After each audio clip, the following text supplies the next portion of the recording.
Hello and welcome to the Overly Animated Podcast, where we take animation seriously. We talk everything animation here, including glitch techs. Whoa, yeah, which we'll be getting into right now. I'm Dylan Hysen, and today I'm joined by Delaney Stovall. Hey, y'all. I'm Michelle Anderer. Hello. Yeah, boosh. It's glitch techs. Oh We're God, back. Boosh. Boosh. It's Glitch Tech Season 2. Came out yesterday on Netflix. 10 episodes. We'll be talking all about Glitch Tech's second season. We previously discussed the first season of Glitch Techs, which came out earlier this year. This is on Netflix. It is a Nickelodeon show originally. It's really fun and really great. And check out our season 1 review if you have not heard of Glitch Techs before and not watched it. I think we're going to go straight into spoilers here. But probably positive things, so we would recommend it if you have never checked out Glitch Techs. So yeah, we're going to get into spoilers from all 10 episodes of Season 2 of Glitch Techs. So if you're still in the middle, finish it up, then come back and listen. If you've not heard us before, we're at overlyanimated.com. Find all of our subscribe links there, our YouTube, youtube.com/overlyanimated. Glitch Techs Season 2, OMMORPG, get excited. That was my favorite. Holy mother of MOBA. Yeah, that was a good one too. That's an unwieldy OMMORPG. Yeah, it's too good. It's great. She did OM Squee last season. I like that one. Yeah. Okay. What's the, we'll bring in more lingo throughout, but let's get, your overall thoughts on Glitch Techs. Delaney, you are a gamer. So you're perfect. You're perfect for the show. It's true. Check out Delaney on Twitch at Burrito Noir. I can't believe you. So Yes. yeah, it's the super relevant here. Intersection of your interests. So what do you think of the second season of Glitch Techs? I really liked Glitch Techs. Like I tweeted out before I started watching it, I can't wait to watch Glitch Techs and get called out. And I was called out the entire season. Like, the fact that we started talking about streaming and then, like, Mitch is a YouTuber, I was like, I hate my life. But Glitch Techs is just great. There's just not really, yes, other characters play video games and other cartoons, but there's not really a show like this where it's kids playing video games, but it's cool. Because this is like Danny Phantom, but with video games. It's great. Season 2 is great. It's not like I can say it's like, better than season 1, because really this was meant to be one season of Glitch Techs. If this had gotten to air on Nickelodeon, this would have been one season. I think the episode consistency and like quality it's at a pretty consistently like high level. This isn't like, the most, it's beautifully animated and not necessarily like the highest plot. But this show is enjoyable. It's funny. It's like reliably funny. We have really great action sequences. The show, I think, really hits its stride in these 10 episodes. Again, it's the later episodes of the balance between these, great action sequences and funny moments, but then also hitting those softer character moments. We get a lot of great character moments in these 10 episodes. And Glitch Techs is just great. It's also devastating that there aren't more episodes. Like, why did you do this? But I really enjoyed it. I think there's a lot of development. We get all of the exposition out of the way in the first 9 episodes, and now we're here. We kind of can play around in the universe a little bit more, and then slowly start introducing more mythology, and we have a couple mysteries going on, and I think it's all really interesting. And again, we're exploring either everyone's favorite character or everyone's favorite character to hate. We get more Mitch, which is all Michelle wanted. So. Oh my god, yes. And probably Dylan Loki, too. No, not Loki. Not Loki. Oh, Mitch is the mean girl, so yeah. Dylan likes Mitch. Yes, of course. Yes, which is the best. And I got more Zara, which is all I wanted, so. Yeah. Yeah. Okay, we're into the big topics we're going to get into for sure. Yeah, so out of the way at the top, if you've not heard, so as of now, this is it for Glitch Techs. They made 20 episodes, but the crew seems to be hoping for more. It seems like that's a possibility, so supporting Glitch Techs, getting people to watch it, will potentially help to get more episodes. They wrote, storyboarded, and voiced 10 more episodes, which were then not animated, which is like unheard of for me. I've never seen that before in animation. So also, that's an odd amount Yeah, I mean, Of I think they episodes. probably had another 10 ordered on top of that. I'm not sure, Right. but Isn't that literally what happened to Invader Zim season 2? They had like episodes and episodes voice acted and storyboarded, and then they were scrapped like suddenly. maybe that's how far you have to go back to find an equivalent. But yeah, it's really unfortunate for a wonderful show. So to encourage Netflix and Nick to pick it back up, hopefully. Don't let this be the next Mysticons. Let it live on. Yep. That was the last one we covered. I mean, that was, Miss Guns somehow did not quite as screwed as Glitch even though it got pretty screwed too. So that's, Yes. Okay. Michelle, your thoughts on Glitch Season 2?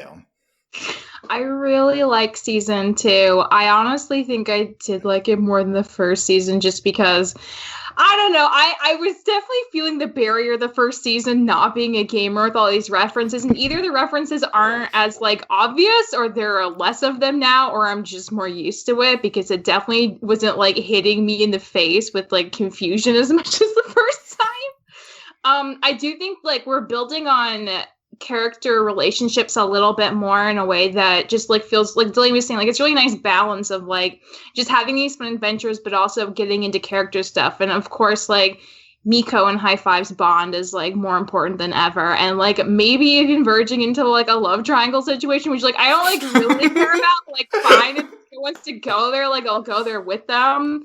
The introduction of Ridley, I love her so much, and I wasn't prepared to love her as much as I do, to the point where, like, she's the only one that I think can, like, really match Mitch and his energy, and, like, I want their team up, like, so bad now. Can you imagine, like, they could destroy or save the world together, depending on the mood they're in. It's so exciting.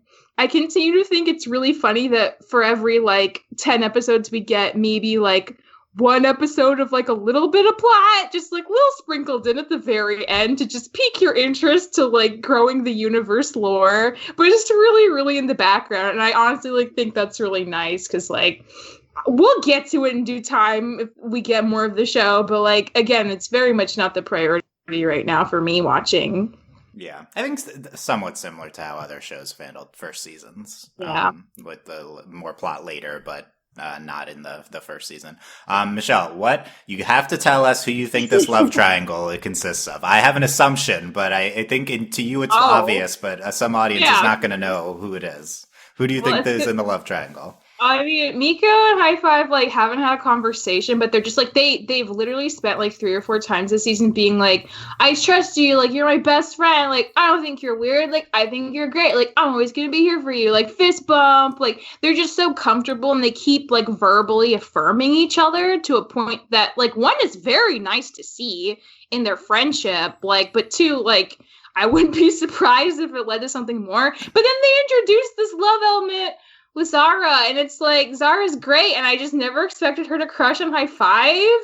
But like she literally asked Miko, like, oh, like I know he's your partner, but is he like your partner? It's so good. And then it's like, oh my god, Zara. And then like when she becomes like a fake Zara and she's like high key crushing on him, and she talks about how she loves how his eyes move when he like thinks about something really hard. It's like, whoa, okay, like they're obviously gonna do something with that. So like that's the love triangle. I don't know if it's a real, like maybe Miko and High Five are purely platonic. That's like kind of the only indication we've gotten that there might be like, you know, a thing coming, but they planted it there, so like it's in play now whether we care or not. Okay. Yeah, that's who I thought you were talking about, those 3. Yeah, I guess if you read romance with Miko and High Five, then that could be a love triangle. I ship High Five and Mitch like so much. Oh man, that's a good ship. I ship Mitch with himself. Mitch also ships. That's the canon ship. Yeah. When he had a locker, there was you see these 2 pictures of himself just in there. I'm like, yeah, of course Mitch would just have pictures of himself in his locker. You love to see it. Yeah.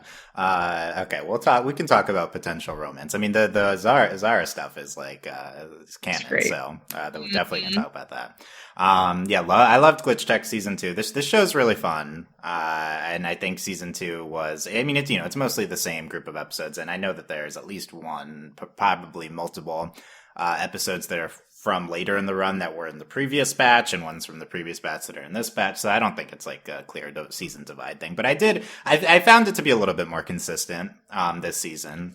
And I think like genuinely half of these 10 episodes I thought were really good. And then the other ones are also good. They're just, so I think it's a very strong season 1 overall, if you look at it like that. Oh, yeah. Like, honestly, one of the strongest we've seen in, and I think it compares favorably to some other shows we love that are airing right now, too. But the big thing with the glitch text for me is, like, the animation. I think this show is the best animation of any show on TV right now, or that we've ever covered. I think this is it. It's, like, up there with, for me, for like Final Space, but like animation that's so good it's almost a little distracting and you just kind of marvel at it every time. And they go hard consistently in episodes too, which like is so shocking. Like I can't imagine what their budget is. They're probably just doing like so much work with like not a lot of money, like most shows are. But it really is such a, like, especially the dance when she's like dancing with the little kid. It's just like they went so hard that whole time. It's kind of crazy to me. Had K-pop behind it too. That was the K-pop. That's probably like one of the best moments. Yeah, I'm sure they're doing a lot with little, but I mean the animation budget has to be bigger than a lot of shows because that must be the reason Nick pulled the plug on it. Like which is dumb because you put the budget in the first place. Like, but that's only possible. I mean, I don't know. For me, this show is like, if I was gonna draft like shows to make a new network, this would be like top of the list, like along with Craig. This is perfect for kids, like young kids now who are like captures gamer culture. It's like just bright and exciting and fun. Like this is the most inexplicable type of show to like be canceled for. Yeah, it doesn't make production. any sense. It would be extremely popular, and it is. I think hopefully it will become hopefully more popular and on it's Netflix. fighting against Netflix it's not being a priority for Netflix to promote, as it's not like their show and there's no more episodes as of now. I mean, a show like Kipo, which we also think is incredible and love, but that's like a lot more prominent on Netflix front pages and stuff. And so, we hope Glitch can get there. If it's popular enough, it can force its way on. I mean, Final Space, incredible animation. I think this is just there's like contrasting styles. Sometimes they do like all these crazy sequences. They play with like depth and like the rotation screens and all these snapshots, and it's like consistently the most gorgeous thing I've seen. And it totally stylistically fits this being a gamer show, and it fits this being a super fun, high energy show. It's perfect for it. The characters are all really enjoyable and fun. I don't think anyone's like super standout yet, but it's like the first season, and I think all the characters are successful in their own way. The stories they're telling are successful in their own way. It's like, it's fun how they've sprinkled plot together. And I even kind of had a moment towards the end of season where everything felt like it was coming together for me. With specifically episode 8 settling the score, which for me is like the highlight. But it's also because they bring in a bunch of elements which had been introduced previously with the Dabney glitch text. Alpha comes back. That Alpha episode definitely supposed to be from later on in the show. That's why he's not there for 10 episodes. That makes so much sense. Yeah, like it's like, you're bringing him out finally. But yeah, it's just bringing all this together. It's so exciting, all these elements, and then you like connect a random mystery to something that was briefly mentioned before. It's weird, but also just like a Miko focused episode. I still think she's the strongest character. She's just always so much fun. Like tying into video games, and you're kind of dealing with like gamer culture a little bit in that episode too. Like all these elements, I feel like really coming together. And yeah, I think the season was really good. I think the show could clearly get better when all these elements they're introducing are more regularly in play, when they're more consistent, when they're bringing plot in a more consistent way, and character arcs are like churning even more so. But even just, so I think like the next 10 that they wrote probably are like even potentially significantly better, but even what we had now is just so much fun. And I really enjoyed it.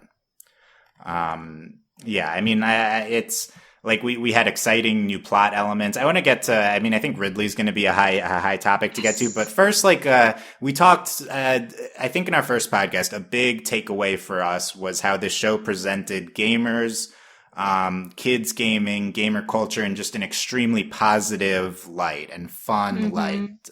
Delaney, do you want to talk about like how you think Glitch Text is portraying gamer culture, and was there anything specifically in season 2 you think contributed to that even more so?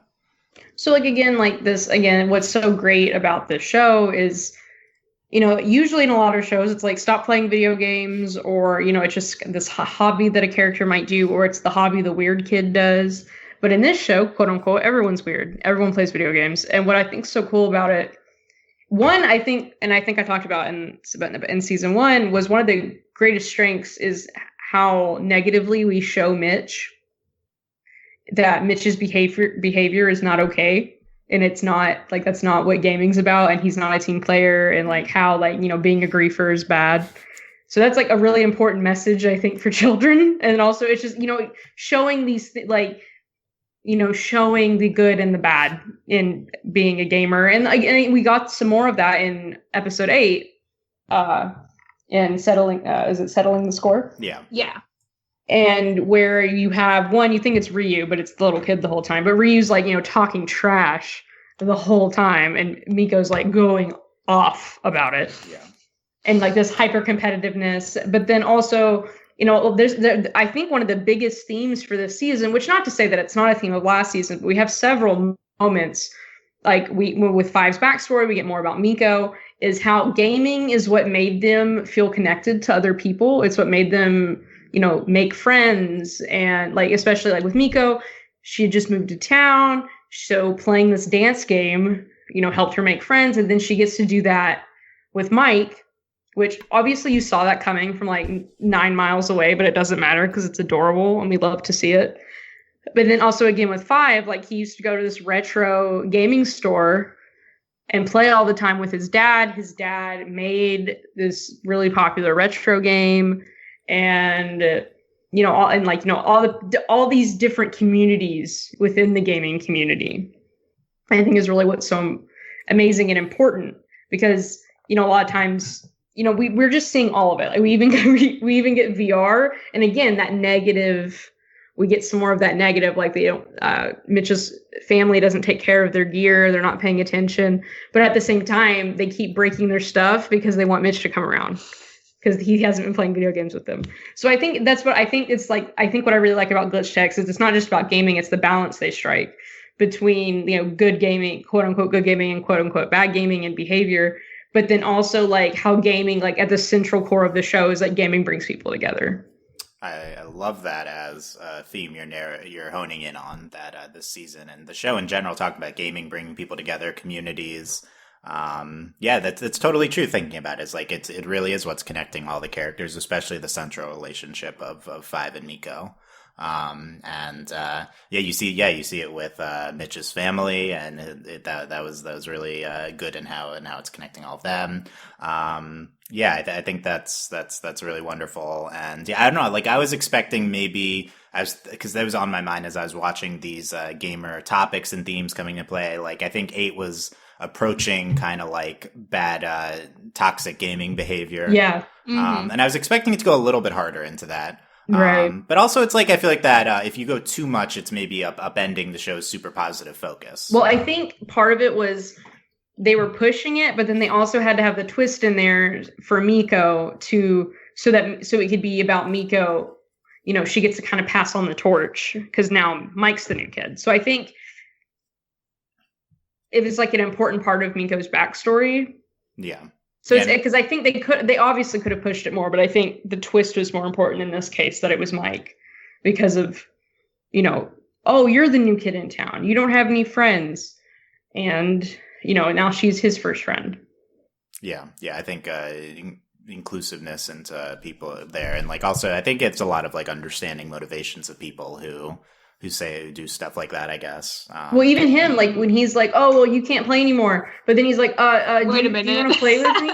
And then she's like, I'll see you around. And he's like, yeah, loser. But he's like smiling. Like, I think that was a really good, like the interactions between Mike and Miko were really good. Yeah. I think so too. And I think maybe similar things with Mitch, as you mentioned, as he becomes more sympathetic and more of a team player, probably, as these episodes have gone on to a certain extent. It's so hard for him. That's why we love him, though. Yes. Okay. But we do get to see a lot of it even with Mitch, like Mitch is Mitch, but like they all love video games and they all like the same video games. And It's just great. And then Mitch softens, like he softens a little bit here and there. I mean, he's a giant jerk, but I think he comes across a lot more soft this batch. Yeah. Oh, definitely. There's a lot of Mitch focus this time around. Mitch is great. Yeah. Okay, well, we can circle back to some of these topics as they come up as we talk about specific characters. I wanted to get to Ridley first, just because, like, this striking new element to the show is she's introduced in episode 1, and then also in episode 5, big Ridley episodes. It feels like more plot-y than, like, the default episodes of the show. It feels like there's, like, a big plot thing going on. Also, the promos, they, like, trick you because, like... I was immediately like, I was kind of like not excited. I was like, oh, we're gonna add another glitch tech, and like, you know what I mean? Like, I was like, oh, you've seen it, we're gonna add a third person. We're gonna see how this goes. I'm not too excited. But then they're like, JK, we're just gonna do what we want. So I wasn't prepared for that. So they really got me with some of the promos. Yeah, she doesn't really end up joining, and it's still standing. Maybe the biggest. There's a few plot threads that if we never get any more glitch techs, it's really sad we don't get to see how they go. Yeah, but honestly. Ridley, like, she makes her own gauntlet, and she's like poised as this maybe anti-hero type figure. Yeah, like vigilante. Yeah. Not even like anti-hero though. Like, I feel like Ridley has such a good point. Like, I don't think it's great that all these talented kids are being scooped up by glitch techs. Like, when glitch techs is, at least to us at this point, like, there's something sketchy about it. The fact that she's not willing to, like, work for the man with all of her talents, I think is, like, incredibly exciting. Like, she's working, like, she's not inside the system, and that's, like, something that she decided to do consciously. And I think that's, like, such a cool element to play with. And that's another thing that I wouldn't have expected a show like this to get into. Yeah. With like when the main characters work for like work for Apple basically, so they work for Hinobi. Well, this is, I mean, if you're not as versed, like modding is a really big deal in gaming, and like it's also controversial. Like there's been a lot of big lawsuits, and so there's basically two sides. Like there's the companies who encourage modders and encourage like players, there's video games that have been gone for years and players have made their own servers to keep them running. Wow. Like, because when the company stopped, and so people could keep playing like one of their favorite games. And so you have companies who encourage that, and you have companies who will throw a lawsuit at them to make them stop because it's their property. And so then you have the communities that encourage modding, and then the communities that are like, if you do this, we're going to ban you. So it's one of those, like, it's an interesting, we don't get too much into it. The undercurrents are definitely there about like, whoa, Ridley, everything you did is really cool, but I'm also a glitch tech and it's my job to like make all this stuff go away. Yeah, I like that as a angle. As the first episode's called Glitch Modder, so yeah, I definitely think that's a big topic it's getting into, and I think it's also like that, and also what Michelle said in terms of another plot thread that is outstanding right now, which we will see if we get answers to, is like, hey, maybe Hinobi is kind of evil. So that's kind of the... There's like mounting sketchy evidence about Hinobi. Yeah, yes. Maybe they don't deserve this generation's best and brightest. Maybe they'll use it for evil, greedy purposes. Well, it's good to explore it more, because like we have some like funny things, like, oh yeah, everything's Hinobi tech. Like I can hack the cameras in the video games and like cars or whatever. And like, so it's funny in like terms of mechanics, but then it's also like, and I'm glad that they're getting into it. Like it's this giant mega tech corporation, which, that's literally like, basically at this point, it's like you either want to pick do you want to be a slave to Google or do you want to be a slave to Apple? That's what you get to pick. Those are your options. Or Amazon. So those are your options. So it's interesting, like that they're definitely getting into that. We're just, unfortunately, we're not, I mean, this is just the beginning. Yeah. And so, like, I think Ridley poised as an anti-hero relative to the heroes, but the heroes might be working for the villain. So, maybe she ends up being the start of the resistance or something. Briefly on Hinobi, like, just taking a step back, this show is a very dark premise.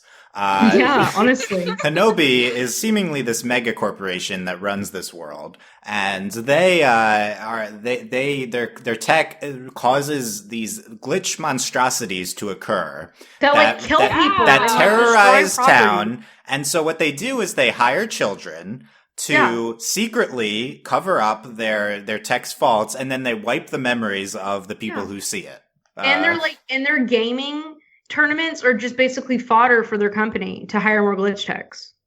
It's very dark. It's messed up. Hinobi is clearly going to be the villain, I feel like, if the show has that. It's just necessitated by the premise of the show. I feel like you got to go in that direction. So I think introducing a character like Ridley, who's like not buying into it, I think is really exciting. But yeah, we get Ridley right off the bat. And Horn, her Chomp Kitty pet. Chomp Kitty. I like this because Chomp Kitty, I feel like, was a really iconic element of the first episode, and then we have like an actual Chomp Kitty here. So that's cool. Ridley and Horn are great. Ridley voiced by Ashley Birch, who I think wrote both of the Ridley episodes as well. She wrote them? Oh, yeah. Wow. So very, very much like ingrained with her and her character and stuff. And it's just a really exciting plot thread. And I love how this first episode ties into Miko and Miko's character. Love Miko getting a bond outside of 5. Yes. And and then it also ties into this. One is a very exciting episode. Like, even if it's supposed to be all one season, it did really work well, I think, as a premiere.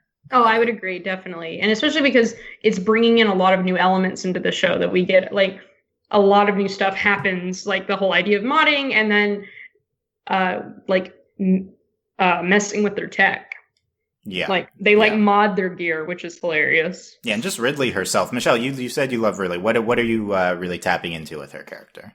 Well, she's just very much, like, a free spirit who wants to do her own thing. And she's, like, so incredibly smart, and she also seems to have a little bit of a chip on her shoulder, because I feel like part of the reason Ridley and Miko feel like kindred spirits is because they're both that kind of character in Glitch Text that approach gaming from a place of feeling like weird and kind of ostracized maybe in general. So for them, it was a form of like connection and community in a way that like seems to weigh on them more actively in their everyday lives than a lot of the other people who like gaming in this show. And I love that that's something that's so like gently acknowledged and kind of affirmed by the show at the same time. And I mean, Ridley, like, you know, I mean, she's quick to like judge and be suspicious, but I feel like that probably all comes from like a reasonable place. Like, and she did like kind of turn around and like accept responsibility and like realize like, yeah, like I don't think I'm ready for like Glitch Text, and maybe I never will be, and that's fine. But she's also just like so smart, and the ease with which she can just like hack the entire tutorial to just not do it. Like she's honestly running circles around that team, because while they are good at like strategy and combat and like all the straightforward expectations of Glitch Text, like she's literally like changing their tech in seconds, which is like honestly kind of way more powerful. And I just like, what an asset she would be if she really did ever join them. It's just like so funny because like we spend so much time with like, wow, like Miko and 5 can do such cool moves, and yay, teamwork, they took out that glitch. But like really can just mod something and completely capture it without having to really lift a finger. And that's like so different than the kind of style of fighting we've even seen before. It's just like, it's kind of terrifying how powerful that is, you know, what she brings to the table. Yeah, I really like that. I feel like Ridley is perfect. This kind of like more, you know, Ridley's not as necessarily emotional, not as inherently concerned with the same types of morals that like 5 and Miko have, and so I think that the show is just so positive and like bubbly, and so like even if there's like slightly darker undercurrents with Ridley, that like I think is very striking when that comes into play in this season. I will say, I really love how this character is written. I love how it ties into Miko in the first episode, and what she's going through with her being conscious of the mind wiping thing. We'll talk about that. And then in the 5th episode, she like is trying to trick them, but then she comes back, but then she still leaves and like makes her own gauntlet. So it's like, who even knows what? Well, it's interesting, and we explore it like with other characters. Like a big theme of this season is like this. When I say like, and we don't want to say the bad side of gaming, but like we talk about hacking, we talk about like, which I mean that's essentially what modding is. Yeah. So we talk about white hat hackers, which is what 5's dad is, and he's in prison for it. And so it's really interesting. This like you see kind of different sides of hacking. Yeah, like we're introducing this current of like, you know, they're, you know, really our main characters play by the rules, and here in this season we're getting challenged. Like one, they're like don't poach other glitches, but that's not a rule. And they're like, why does this matter? It's not a rule. And so they're all kind of stuck up on the rule book. But then, there's Ridley, and she's like, I don't care. So it's really interesting. I think we're starting, like you were saying, I kind of like this rebellion kind of starting to break. I mean, that's what's so upsetting if we don't get more episodes, is like this was just the beginning to question Hinobi, and we were obviously going to get more into that, breaking down the walls of the structure we've created in the universe. And so it's really frustrating if we don't get more, because we were just beginning to taste what that was going to be like. Yeah, I like that about the rules. I feel like everyone on the show is very lawful aligned in D&D terms. And that's why it's so annoying with Mitch, because he just steals everyone's XP, and like he's a griefer, but the rules of whatever lets him do that. Yeah. Which is something that Ridley talked about. She was like, it's okay for him to do that, but it's not okay for us to cheat when he's cheating. Yeah, and I think a lot of times you're like, maybe Mitch isn't so lawful aligned, but the twist is that he actually is still kind of lawfully aligned. And it's like, I think the twist will be not that they're like, and I think Ridley is like this chaotic aligned character, and that's why she's so striking relative to all these lawfully aligned characters. The twist is going to be maybe they're not lawful good, they're actually lawful evil at Hinobi, right? So that's gonna, right. I think that's the paradigm shift. I will say about Ridley, I couldn't help but think this character does feel very familiar at this point. Pidge.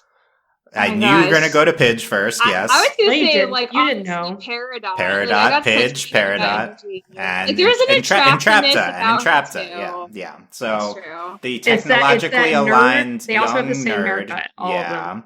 But the key is that they like don't have a harder time with emotions as the main characters. They have a harder time inherently doing the right thing as the main characters.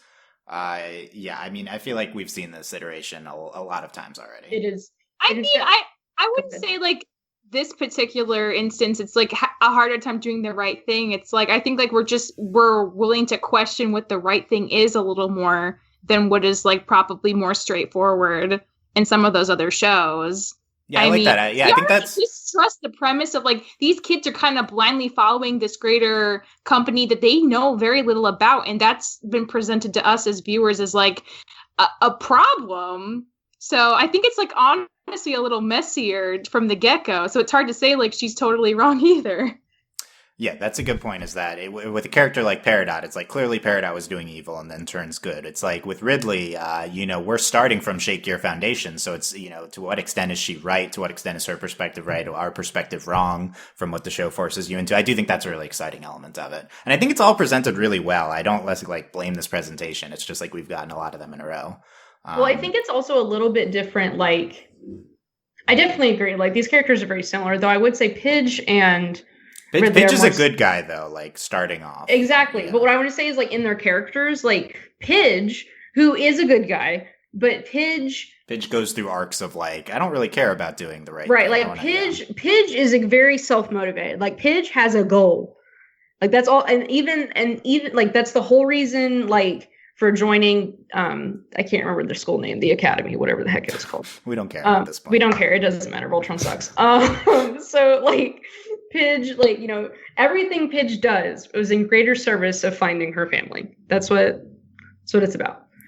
And then they are both, like, Pidge and Ridley are both self-serving characters, but it's interesting because Ridley, and I get really what Michelle was saying, is this, like, we think Ridley is, quote unquote bad because that's how she's presented originally, but then she's not really, because we know Ridley's right. Yeah. And like, at the same time, she's not doing stuff that you would quote unquote say is ethical, but she also exists, and which is great. It's interesting now that she has the gauntlet, because she exists outside of the rules that the glitch decks have.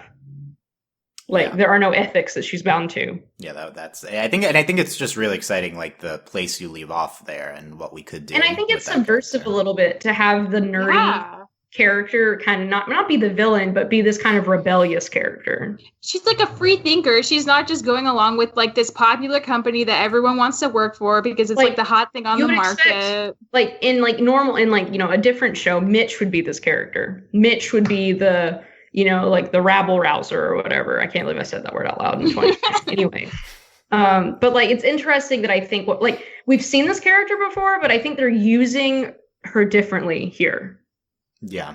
I think potentially, yeah, I think that's interesting. Is rabble rouser the new gamer lingo? I don't want to talk about It's this. the new Delaney lingo. I hate y'all. You know, they say griefer like so many A times lot. this season. They say it a lot. I've I've already just- I- forgotten is a what griefer. griefers are. What are griefers? Someone Delaney? who causes grief, right? Like, Yeah. Oh, really? Oh, that's Yes, no, a griefer is like a high level player who like griefs lower level players, like steals their XP. Like Mitch is literally a griefer. Like he has the base definition of a griefer. Delaney, is griefer a common term for today's children?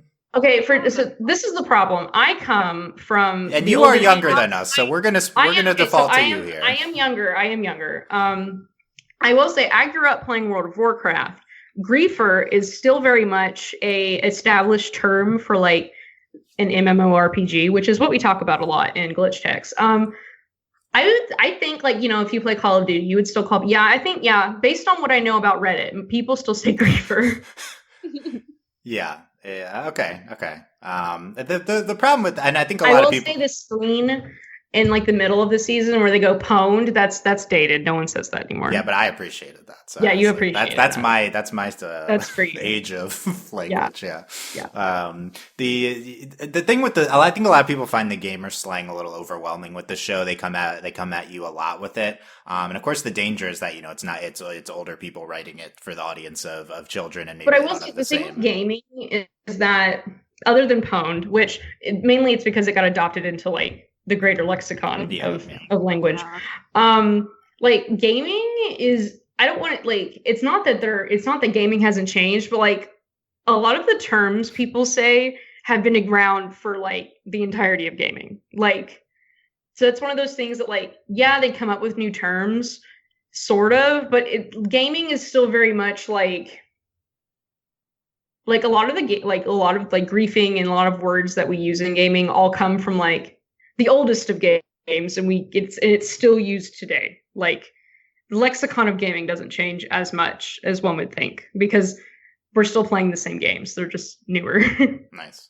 Okay, yeah, that's good then. But I know another factor with Glitch Checks is the show's been sitting like on Nick servers for a little bit, so it's even more exacerbated. It's actually a few years ago. But yeah, we agree. A lot of griefer. That was the big one. Yes. I feel like this season. Everyone's griefing. I will say that is probably one of the more approachable gaming words would be griefer. Interesting. I was like not familiar with that word actually before Glitch Checks. I was not either. I'd not heard of it. Well, and that's, you know, it's interesting because again, like this show definitely appeals to one. Like this show would appeal to my dad because I mean my dad's who got me and my brother into gaming. So this show would appeal to my dad a lot because he knows everything they're talking about. So it's one of those. I think it's kind of like one of those shows that it like not only appeals to children but also that older generation who understands what they're talking about. But again, it's gaming, so I understand like the kind of the gamble you're taking. Yeah. When you make like a show with this very specific demographic. But at the same time, though, it's brightly colored and super exciting. And like, even if, I mean, Michelle likes it and she doesn't know anything about any sort of video game she ever. Watches So. some Let's Plays, right? Like Michelle knows, but people don't say words like this in the Let's Plays I watch. They have Michelle, would you watch conversations Mitch's Let's Play YouTube channel? I would love that. Yeah. I mean, Mitch, like, what an evolution he's had. I really want to know why he's so jaded now. Plus, he has new hair, which you haven't also pointed out. The fact that he made like YouTube like tutorials is like the funniest thing to me. I really enjoyed that a lot. It was adorable. Yeah, it could have been Twitch a little bit too. That they're good. They didn't. Say I think YouTube. it was Twitch. I think that's what they were referencing. His siblings, I think, are definitely on Twitch. Oh yeah, well they which is funny because they did Twitch but with VR at the same time. Yes. Yeah, that's the future. Twitch. That's the future. Twitch VR. Charfed. How about that, Delaney? That is literally, I've never heard that. I think I've never heard that either. I think that was just something they made up. I have no idea what that means. No, I mean it has a definition. What is the definition? Yeah, what is it? To wound someone. Why don't they just say wound someone then? Why do? I will say I've heard other words, but I've never heard charfed. So that's an interesting like.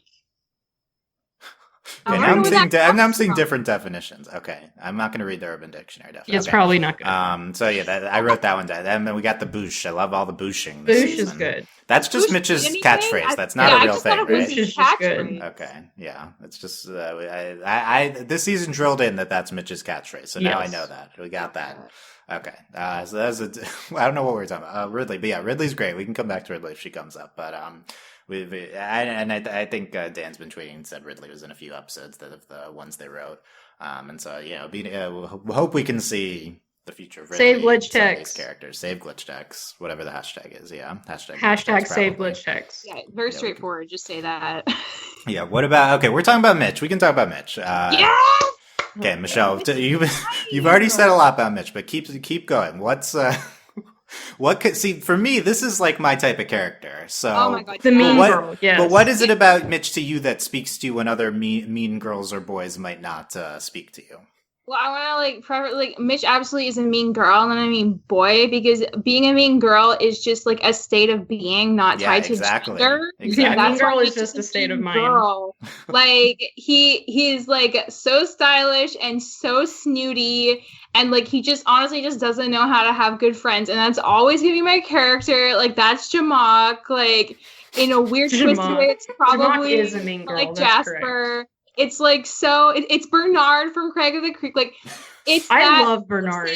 It's that prickly character who's like honestly like very smart and very capable, and in another universe would be like the hero, but they like really haven't figured out how to work with other people, and that's their one ultimate flaw. But it's a big flaw, and they have yet to overcome it, and that's what makes them like so empathizable, because you're like, oh, you're doing dumb stuff, but I still love you because this humanizes you, and you have this terribly dumb weakness compared to it always being the main protagonist's greatest strength, and somehow you just cannot figure out how to get it yourself.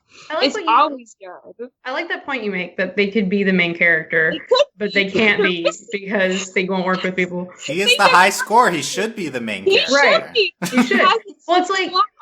Well, and then Mitch, even several times, he's like, oh, they don't need me. They're going to do it with the power of friendship and all this stuff, and like, he's clearly but the thing is, Mitch wants friends. Like, he wants people to like him. Absolutely does. So I think it's interesting, like, how Mitch and his relationship with Miko in 5 has evolved.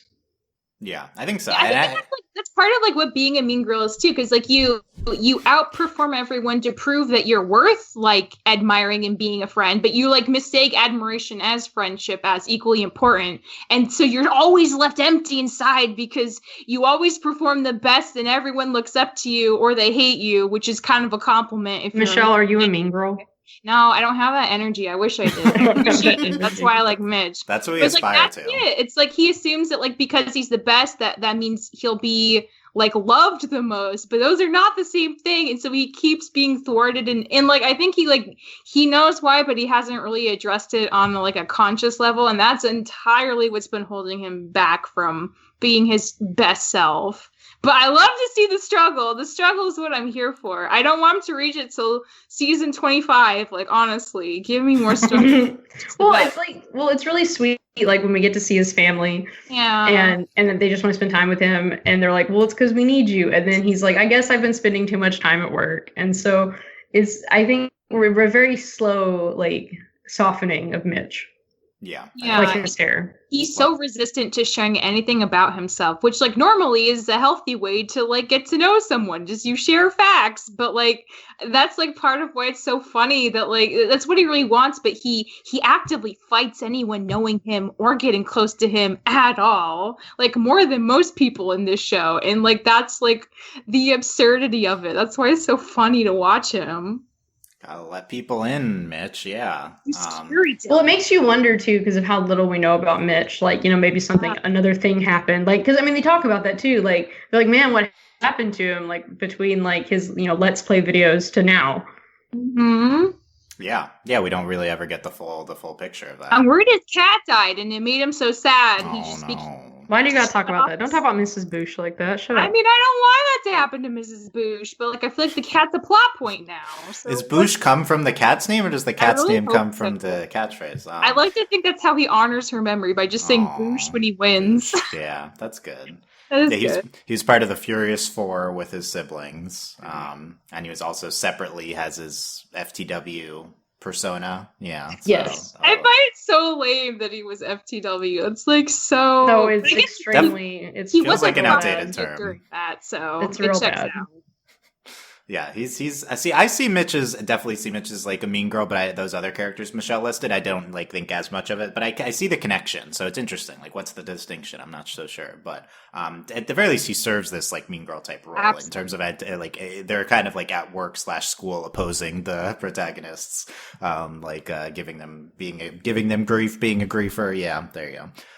So no, I think Mitch was definitely a star of this season, and it was always so fabulous. I'm not over his new hair. It looks so good on him. I'm like shook. He's at least reached his style peak, if not his like character peak, and I'm like okay with that. Like the hair's great, even more stylish. Oh my god, do you think? What if? Well, I'm kind of upset. Everyone got a new outfit change except Five and Miko. I was like, come on, please. They have good outfits, but... Maybe it's coming. Yeah, okay. Well, I mean, if more happens, then it's coming. we loved Mitch. We love outfits change. Okay, I think the character people are excited to talk about. We can get back to Five and Miko in a second. But Zara yes. Goes from being in like 1 or 2 episodes last season to like I think half the episodes this season. They know what they're doing. They know who we like. Big Zara season. Delaney, you're Zara fangirl. What'd you love about her this season? Zara's just great, number one. And then like the fact that she got to speak. Also, she's so sassy. It's amazing. Like one of my favorite things Zara does is she films Five like tearing into Mitch. Like that is so funny. And she's like, BRB, I have to go send this to everyone I know. Which was great.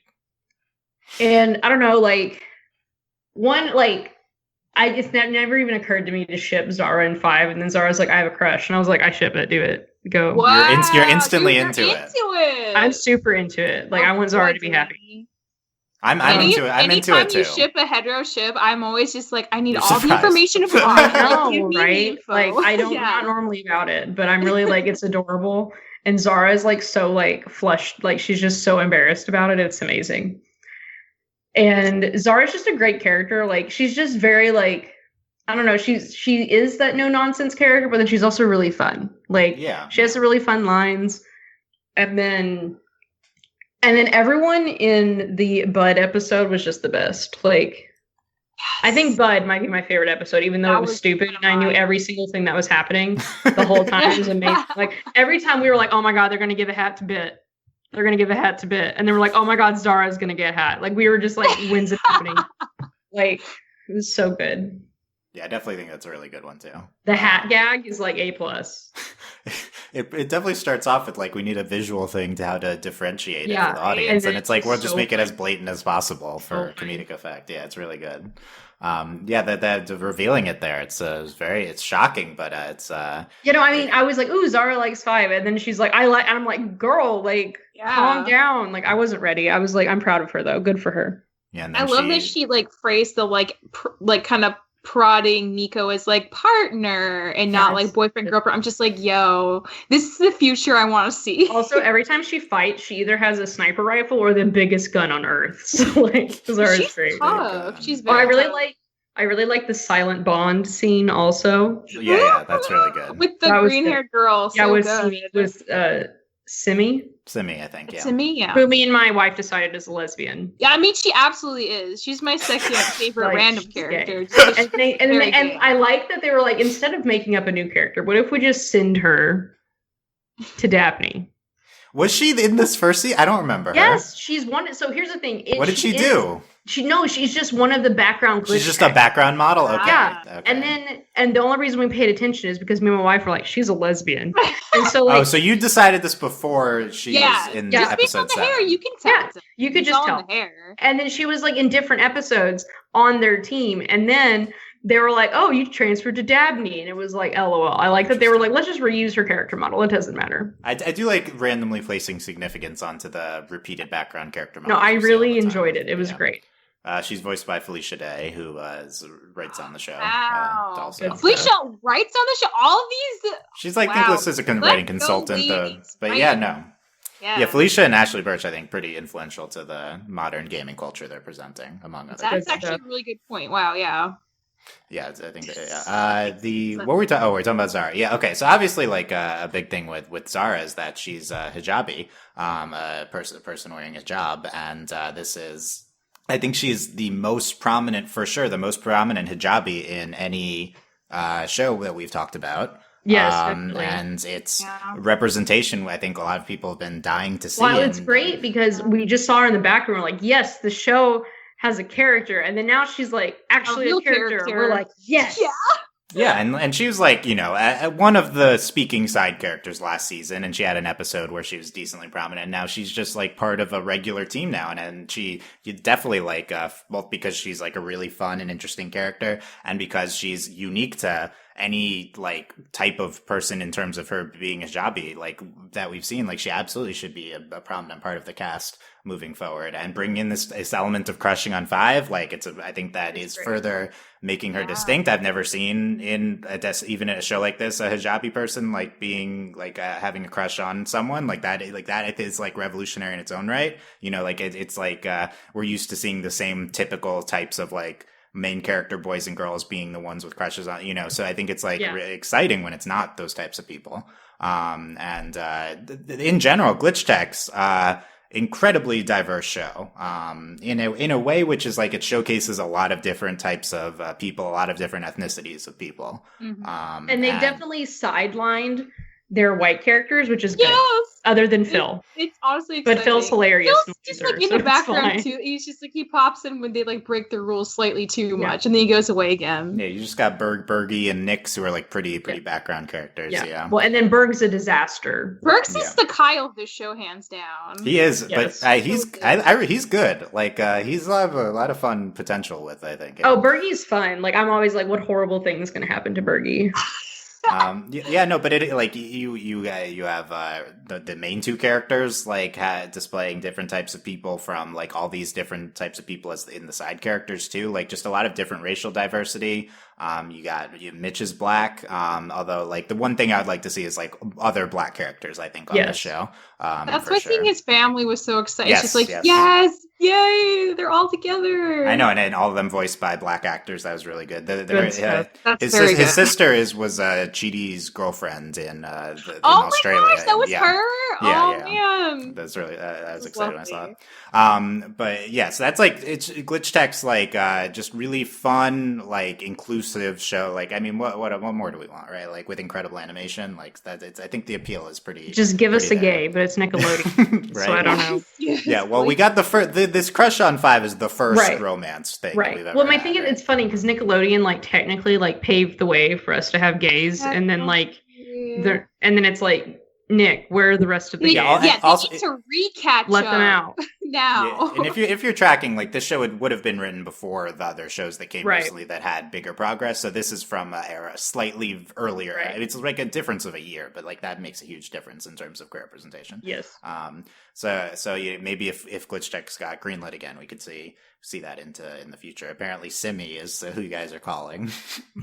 She's gay. So cute. I love that she like also has a very like tough gal energy about her. Like she's very competitive, she's very capable, and she's just like strong, you know? It's good.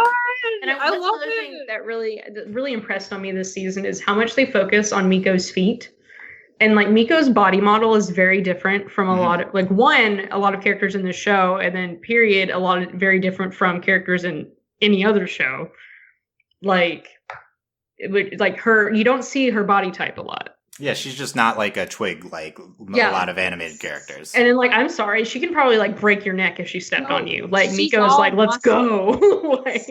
like watching her dance, I was like, she's gonna like hurt me. Like. You probably like kick your spine out of your body.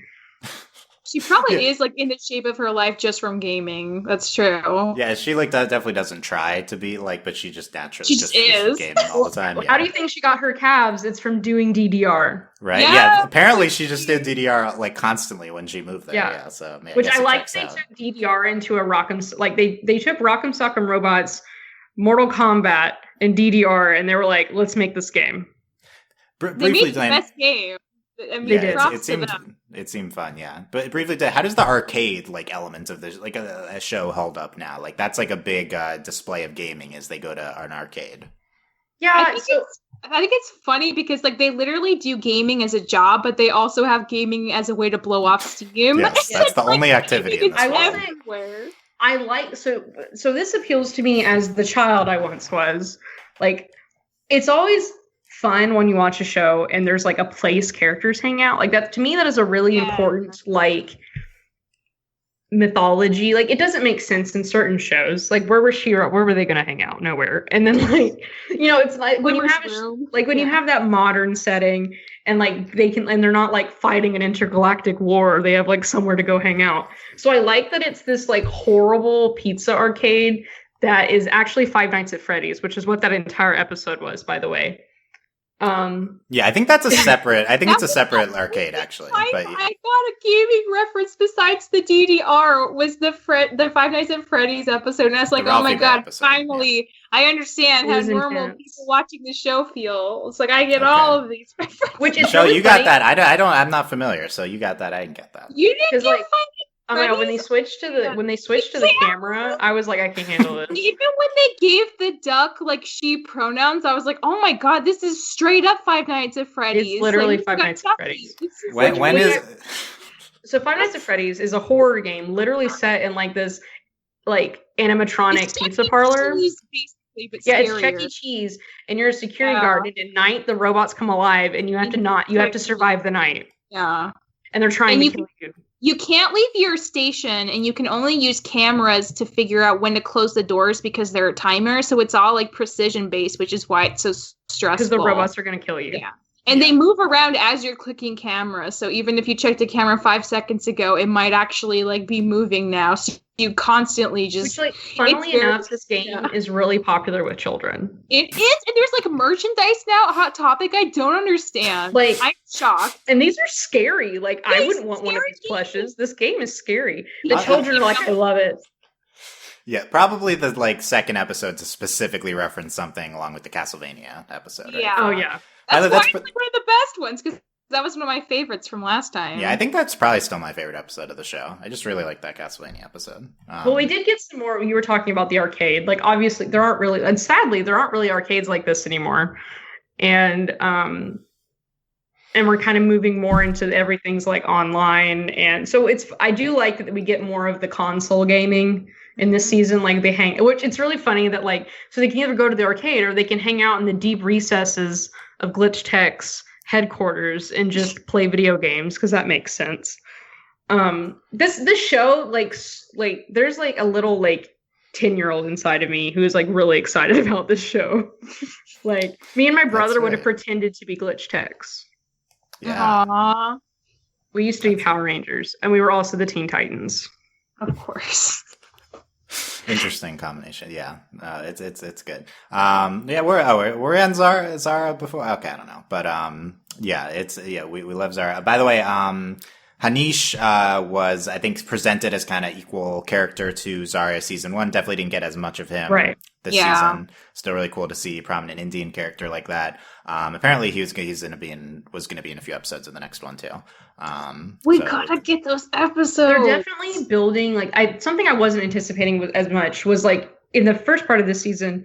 Well, for season 1, I should say, is we have more of this, like, it's just about Miko and Five, but then now we've really built the group, like the whole like entourage, which I really appreciate, which I wasn't anticipating with this show. So I really like. Also, who doesn't like watching a show about like a team of kids? It's literally like the best. Like, it's so good. I eat it like candy. I'm like, yes, we're on a superhero team. Teen Titans, yeah. And Power Rangers. Okay? And Power Rangers. Good stuff, okay? Yeah. I had one of those, like, before VR was, like, really VR. I had one of those helmets, and it was, like, terrible. But when you put it on, you would show you, like, Power Ranger villains, and it came with gloves. Ooh. And I could, like, fight. Like, I could be the Red Ranger and, like, punch enemies. Yes, like Delaney. Nice. Okay, yeah, and the team, and we've not talked about Five and Miko as much, and of course the Latino and Asian main characters. And I think here's something I just thought of during the podcast. Miko, we got all of her family and sibling episodes last batch and zero this batch. Yes. Yeah. And so then we get all of Five's backstory, like, in this episode. Yeah. Can we talk about Five's dad? Because, like, this is, like, it occurred to me seeing, like, him have like kind of a relatively pleasant conversation with his dad in jail that like we never have jailed prison parents. Either they leave their family and are never spoken of again, or they died, and that's the only two options we usually have. I was so shook that this was presented so like holistically. Like it's kind of also groundbreaking in a way. Yeah, that's interesting, and he's presented. He's like, oh, he didn't make the best choices, but he still did a lot of good. You know, like I think this is a character. It's complicated, and also this is a character. You know, if we do the full Hinobi's evil thing, that totally could be like a big figure. I think. Break him out of jail, and he could hack into. I don't know if we can break him out of jail, but perhaps. No, we could do that. I think we can. Run into the wall, and then that's all it takes, right? Go home. Well, that is something like I think it's really interesting, and like this isn't. We're really kind of going the entire technology route, not just video games. Like the fact that we like, you know, talking about hacking and like, I think they're covering it in a really interesting way. Yeah, I think it's been a little subtle, which is you know, it's good. We're primarily having fun and stuff, but they're bringing up these topics. And they focus, and that's what I really like about the show is like, you know, sometimes we watch a show and, you know, there's got to be lessons in them and you're like kind of irritated about it. But what I like about glitch techs is that you think you know what the lesson is, and there's a really obvious lesson, but then they always turn it into a much more personal lesson. Like, you know, in this case, this wasn't about, like, this is about Five misses his dad. And that, you know, and that's, his dad's in jail, and that sucks. But, you know, it's more like he can still enjoy, like, his dad still wants him to enjoy the things that they used to enjoy together. And, like, you know, that kind of stuff. And then also, like, this whole like, oh yeah, Miko's the birthday ruiner and they have to get over that. But it's more about, you know, that's not really what mattered to Five. It was more like he never got to have he didn't get to have that experience. And then also realizing that was also not like, you know, someone else, you know, it wasn't, you know, it was scary. So I think we do a lot of like flipping perspectives in a lot of interesting ways when kind of these quote unquote lessons in these episodes. And that's something I really think Glitch Text does a really good job about, is that it's not always that super obvious lesson, and they always make it really personal, which I think is why it's so effective. Yeah, I agree. I think the fact that it's personal is like a big part of why it works. And also just like, I just love that like Five and Miko's relationship feels so genuine, because a lot of times I feel like Five, like he even like says this, he's like, wow, like I can't believe I'm getting so like excited, like I'm usually like the really like grounded of the two of us. But like Miko has a couple of moments where she really is just like so invested in something. Either she's worried that like she feels like regret for doing something in the past, or she's like really worried about seeming too weird, or she's like too invested in a video game. And the way Five is able to kind of like help her get through that is to always like reaffirm his trust and faith in her as a friend, and how that's way more important to him than like these doubts she has about herself. And I feel like on a personal level, like, yeah, if there's like a moral there, that's one thing, but reinforcing just like that he's there to support and trust and be her friend is like, it like really works though. Like it really does resolve that kind of tension in a believable way, because you just make it about them and their connection. Well, and you think they're going well, it doesn't matter if she's a glitch. Like, it's really interesting that if the argument isn't that she's not a glitch, it doesn't matter if she is a glitch. Mm-hmm. That's not the real issue. So like, I think they do a really good job of like approaching these difficult topics, and they don't just do the like kid friendly like solution. They actually kind of like get into it a little bit more, and it's about the characters, which is why I think all of this character development is so believable, and why it's so great that we're having more Zara moments. And then they also lampoon the fact that Nyx doesn't exist, and they like start bringing him in more. Yeah. No, I love that Delaney, and I love the talk of their bond and how that plays into the lessons that they're learning. And I do think the Miko and Five's bond is a really big strength of the show. But also just like what you said, I feel like I didn't think of it like this, but I think you've tapped into a big strength of the show with this lessons thing, because I think a lot of other shows in their first seasons have these moralistic episodes where it's like this character learns this lesson, and it's not inherently bad. It just a lot of times feels very obvious and blatant to me that that's what the episode is. Mm-hmm. And And zero Glitch Text episodes feel like that for me. Like, actually none. Like, I think they integrate. Each episode kind of does have a character learning something. I mean, there's episode 7, which is like 5 shouldn't be lying, but it doesn't feel like it's like, oh, I learned my lesson not to lie. You know, it's like presented so much more interestingly. I think that's a big thing in how the show compares favorably to some other really good shows, actually. Well, and they're not simple problems, which I think is another issue with shows that like do this kind of thing, is that it's a simple problem with a simple solution. But in this case, it's the problem's not, it's not just that, you know, when he did it, he felt bad. Like 5 was like, I shouldn't have done this. And then like there's also that Mitch like covering for him. And yeah, there's that element too, which makes it really interesting. And then Mitch was even going to take the fall for him for it. And so it's really interesting like how all of this plays out. Yeah. I really like that point. I think that's definitely tapping into a big reason why Glitch Text is successful. And also each episode is like a lot of other things going on too. And, you know, these are 22-minute episodes, script-driven episodes that I think take advantage of that format and bring in a lot of different elements. Well, it's kind of like Owl House. Like, like, you know, we've gone through a period, a significantly long period, I would say, you know, in like animation where we have these shorter form episodes, like the 11-minute episodes. In series, you have a lot more, you have quote unquote a lot more episodes, but you're not necessarily working with more content. I don't know. Like you have like, you know, there is so much filler in Steven Universe, so much. And there's a lot of, you know, and those shows have different pacing. They have to because the episodes are 11 minutes. But then kind of going back to the quote unquote traditional animation of 22 minutes, that's kind of interesting how it's such a relief, but then also taking those lessons from the 11-minute, like the Glitch Text, I would say, is very fast paced. A lot happens in 22 minutes. The Owl House is the same way. A lot happens in 22 minutes, but then you also like, but we're not just sacrificing pacing. You know, it's not like, oh, we just have a bunch of stuff happen. We have really important character moments, which that's another strength of the Owl House that is similar to Glitch Text, is like this strength of characters. Like this, what you're saying, the script driven, the, you know, the dialogue, the character driven moments that both of these shows have.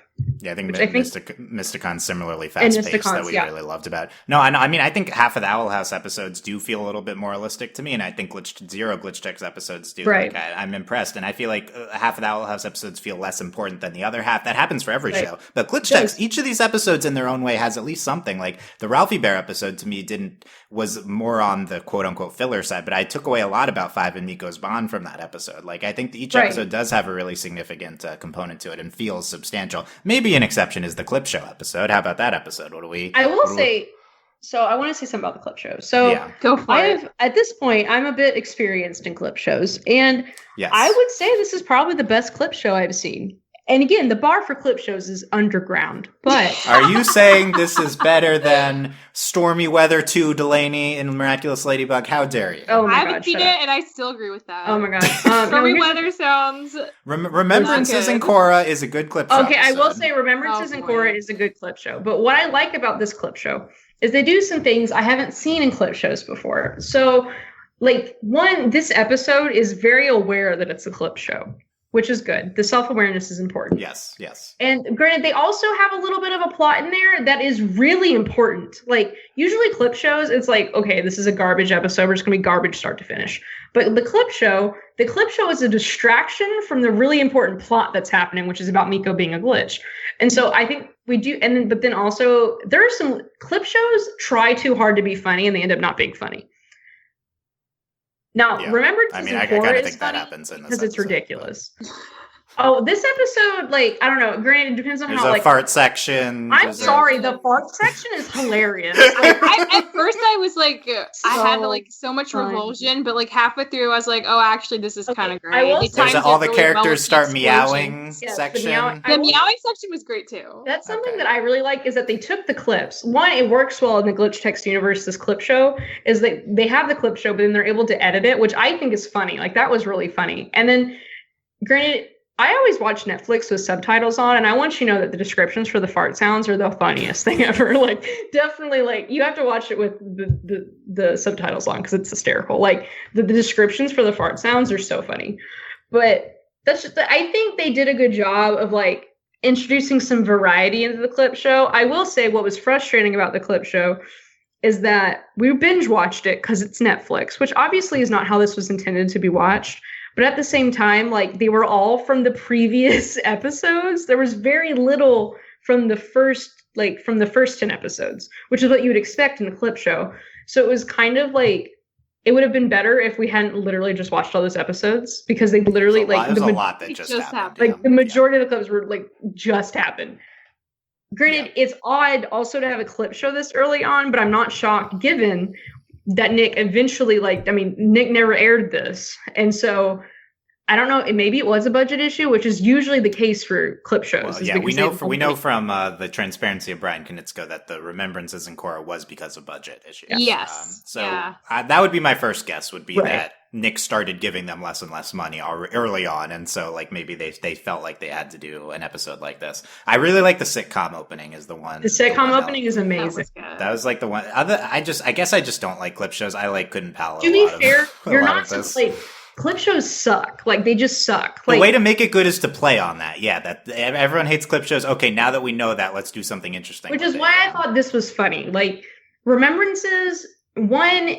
Like the clip show works in glitch text because they were able to do something fun with it. You were never going to be able to make a clip show work in The Legend of Korra, which is why it's so unfortunate. It's more in line with this show, yeah. No, and I do think the framing, like the most subversive thing to do is to frame it around something actually very significant. And the 2-3 minutes of actual additional animation they do for this all episode the gayest stuff they'd done till the finale. Like who would have thought the clip show would have given us all that? It's and it posits that Miko might be a glitch. Maybe that explains why she can't be memory wiped. That's the first episode. And especially reintroducing Inspector 7, who we know is interested in Miko. That's true too. Yes, and that was from like episode 2, and an ominous ending to that was the previous ominous Hinobi ending was at the end, and we haven't brought that back yet. So yeah, it's like okay, instead of writing this episode off, we'll actually make it one of the most important plot episodes of the season. Which that's one way to do it. I think. Like I think it's. Like, given one, clip shows suck, period, full stop. They're not good. Like, it doesn't matter. You could write the greatest clip show on earth and they suck. Like, there's no, but I think for a clip show, this episode did really well because of the dumb stuff. Like, I'm sorry, the farting was hilarious because it was Mitch. Okay. So. But then the cats, the fact that they took the clips, but they actually changed them. It's a creative approach. Okay, quick hits on some last things. I want to bring up the intro again. It's not new, but here's I don't think this is a hot take, but this is the best opening we've ever covered on the podcast. The Glitch Text opening. It's not the best. I'm not saying the song, but it's in an anime sense. Visually, the whole package. Visually, the music plays into it. Visually, I mean, I think this is the best animation of any show. So, but it's just incredible, overwhelming. The full stop. This opening, I watch it every time easily. Oh yeah, we have to watch it. It's so good. Yeah, I actually really like the theme song. No, it's not Mysticon's level, but it's a good theme song. No theme song will ever go as hard as Mysticon's. I gotta watch Mysticon's. I said that for like 2 years now, but I really do want to. Let's get the counter on times you've said that. I was just before this podcast watching Brad Breek, the composer, how I made the Glitch Text theme song YouTube video on his YouTube channel. Oh, check that how out. convenient, Dylan. It's interesting, yeah. Now he's the composer of Gravity Falls, so it's very exciting him doing all the music. Which also the chiptune music in the show is great. Yes. He posted all the the soundtrack on his YouTube page. So if you want to listen to music from the season, the Dabney glitch text. We've talked for some reason we've talked about Simi the most, but we have unknown. That was maybe the deservedly so. Nameless. Nameless is who we love. How about Jane Lynch randomly being in the show? Oh yeah, Jane Lynch. Oh my god, yes. Jane Lynch is way bigger of a name than anyone else in this voice cast, and it's a little jarring. I think that she is for me. Her character is extremely understandable why it's. But it's like feels like it's written for Jane Lynch. Yeah, like the Joan. Introducing the Dabney glitch text I think is fun, and they come back in the next episode too. I like it. It's again that world building just districts and the fact that they work for a company, they have a range. Yeah, expanding the world. We do also have Wes and Ray. I guess there are probably also additional black characters, so I'd like to see them integrated more. And Nameless, Nameless was funny.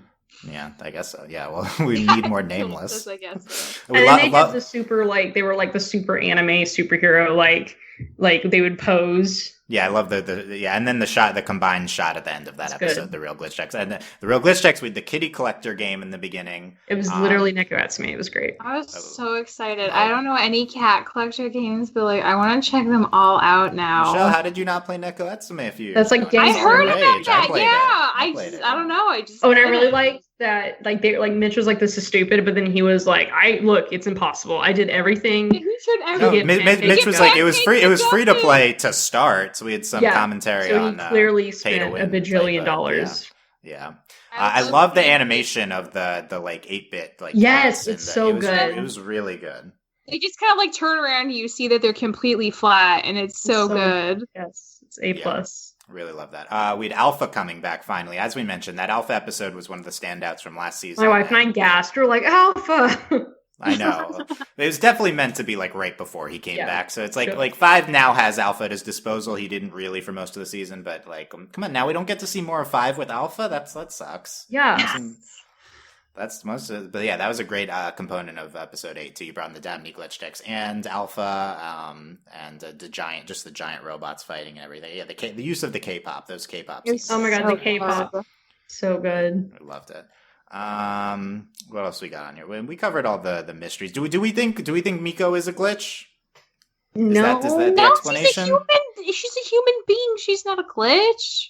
I think we have a similar mystery in Infinity Train right now, by the way. Don't spoil me. I'm not caught up yet. Yeah, don't spoil it for Delaney. Okay. I mean, we don't know the answer yet. She's definitely human. I think maybe she just has like this weird inherent power that's not explained. But I don't think she's like not human. That clip show episode seemed to imply one of them was a glitch. It seemed to imply that. I mean, I don't know about that.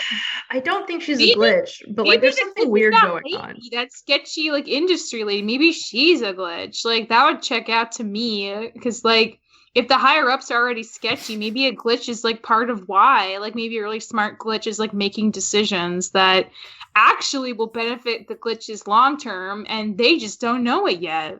Well, I think it's more important is that she can't be reset, which is why I think she's of interest to Hinobi because like yes. I'm just curious. Impervious to them. And I mean, it makes sense. It's definitely one of those, like, it's like Divergent. Like, there's always that, one person who, like... Don't say Miko's Divergent. Don't say that. But she is. She's Divergent. Are there others like her? That would be interesting if we had other characters. I think you would have to assume that there are. Yeah, I think it's one of the more interesting things heading into any potential future episodes. And then, of course, Phil and... Oh, yeah, and then the last thing at the end. In the last episode, we see Phil, we had a whole Bit episode with Phil and Bit, and then younger Phil saved Hinobi files that he stole, and then he, before he got mind wiped, and so now older Phil is discovering them again. Dun, dun, dun. That's pretty hype. Yeah. I love the idea that Phil actually is like completely not sketchy, and he just forgot that, and he's gonna rehabilitate himself. Well, I also like that Phil is like seemingly incompetent, but he's not really. Yeah, I think that's like the gag with him is there's a little more behind. Also, it was really exciting to see him fight. Yeah, he put on his suit a few times. Yeah, and my wife noticed that he's on the leaderboard. And I'm like, I didn't notice that. Isn't that like unfair for your boss to like with the employees? Is that when he was younger? Or is that current him? Current him was on the leaderboard because they kept showing the leaderboard with like Mitch and. So my wife was like, we know he's I'm like, shut up. I'm so, like, because I was like, oh, look, it's Phil fighting. And she was like, he's on the leaderboard. I'm like, am I really getting like attitude watching this with you right now? I feel like that's always. Yes. She might, for the record, my wife loves glitch checks. Yay. Yeah. Any Hinobi theories? I mean, it's Amazon. They're super sketchy. You've said they're like 5 different companies. It's because they're all the same, Dylan. That's why. They are. It's true. Yeah.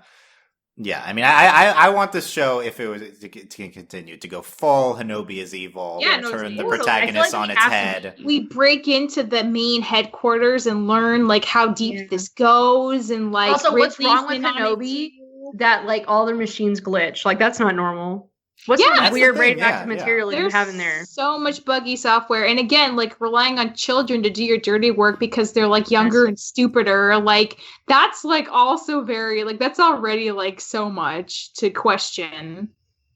Yeah, it could be. You could completely turn the show on its head and have it be like a God. dystopian, evil corporation it. show, and they're fighting back Jeez, against wouldn't it. that be great? That'd It would also be on brand for this kind of like age of cartoons where we have like the first season and then the second season just gets dark. Yeah, but I don't know. Yeah, like it's so fun as is. You know, you got to keep some element of it. But, which I don't think it could ever not be fun because they could be rogue glitch techs, and that could be fun too. Ooh, yeah. Okay.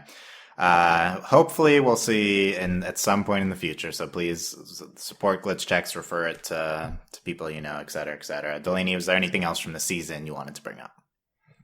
No, I just really enjoyed this season. I really hope we get more glitch techs. I'm tired of watching good shows that get canceled by Nickelodeon. Can you stop that? Yeah. Well, that's why we don't generally cover Nick shows. We're too jaded. But some shows are so good they force us to cover them, like glitch techs. Yeah. We've been through too much. Nickelodeon, why don't you understand when you have something good in your hands? Like, why are you like this? Now they're like, we can't do it. Just hand it to Netflix. They want every show to be like Loud House or SpongeBob. They want to just have this incredible mass appeal so that it's the most profitable thing. I think sometimes, like, if you do something that's a little, it's more niche because that's part of the charm. Like, inherently, some people just aren't going to watch it. Well, I mean, look at Owl House, like. Yeah, but like again, Owl House is more like Steven in that it's found this really perfect balance of like being very widely accepted, but also being very like having what would be considered otherwise niche components to it. Well, yeah, it's the gay witchcraft show. Everyone, I think the game show. It's not. Yeah, but it's just not that easy to like. I don't know. I feel like this could just be a wide appeal show too. No, I think it could take even more time, but I think there's also pressure of like it doesn't perform great immediately. That they're less. They didn't give it, and then this show specifically, they didn't give it any time because they cut it off before it aired. Well, that's very. They didn't give Nickelodeon. Nickelodeon didn't give this show a chance.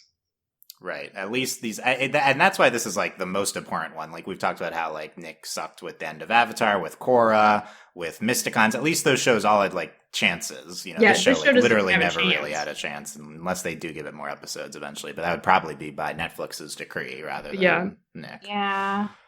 It's very, very. That's what I'm talking about. Like Disney took a chance with the Owl House and it's paying off, but Nickelodeon's like, meh. Yeah, I don't know. I feel like this is like a perfect Cartoon Network show or something. Like Nick, I would agree. I'd definitely say this show would be right at home at Cartoon Network. Okay, Michelle, any final thoughts? I really enjoyed these episodes. I think my top 3 episodes are 3, 4, and 9 for sure. I mean, I was just shook we got like Mitch so much and that we had a whole episode about his family. Like that's like literally feels like a personal gift to me and I'll take it and embrace it. I just want more Mitch all the time.